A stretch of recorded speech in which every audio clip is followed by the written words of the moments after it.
আসসালামু আলাইকুম রহমতুল্লাহ। Hello guys, আপনারা অনেকে জানতে চেয়েছিলেন আমি কিভাবে ভিডিও এডিটিং করি। ভিডিও এডিটিং করার জন্য আমরা এই যে চেয়ারের পাশে যে পর্দা আছে, সেই সবুজ পর্দা, যাকে আমরা গ্রিন স্ক্রিন বলি, গ্রিন স্ক্রিন ব্যবহার করি এবং এই চেয়ারটিতে বসি। টেবিলের উপর গ্রিন স্ক্রিন রাখলাম। তারপরে এই যে টুল আছে, এই টুলের উপর যে ফোমটি আছে, এই ফোমের মধ্যে মূলত মোবাইলটা রাখি এবং ফোমের ভিতর যে ছিদ্র দুইটা করলাম, এই ছিদ্র দিয়ে আমি মাইক্রোফোনের কেবল ভিতরে আনি মোবাইলের সাথে সংযোগ করি।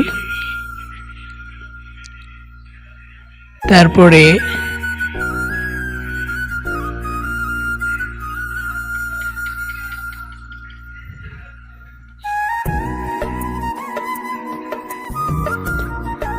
এই ফোম দিয়ে আমরা এখন দেখাবো কিভাবে মাইক্রোফোনের তার আনি। মাইক্রোফোনের তারটি এনে মোবাইলের সাথে সংযোগ করলাম।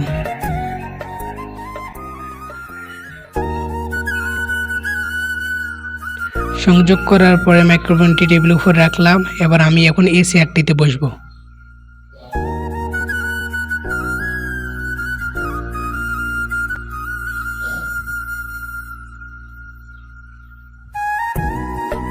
মোবাইলটি সেট করে এভাবে বসার পরে আমরা এই টেবিলে সুন্দর করে বসলাম। বসার পরে আমরা যখন যে ভিডিও তৈরি করব, ওই ভিডিওটির আলোকে কিছু কথা বলবো।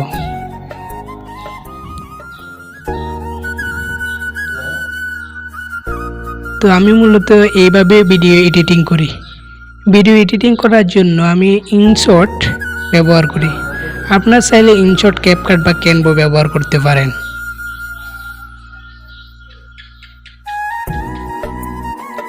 এভাবে গ্রিন স্ক্রিন ব্যবহার করে আপনারা অনেকেই দেখছেন আমি চেয়ার কিংবা বিভিন্ন নিউজ স্টুডিওতে বসে সংলাপ করতেছি। এভাবে মূলত আপনি ভিডিওটি তৈরি করতে পারেন। আমি এভাবে ভিডিওটি তৈরি করি।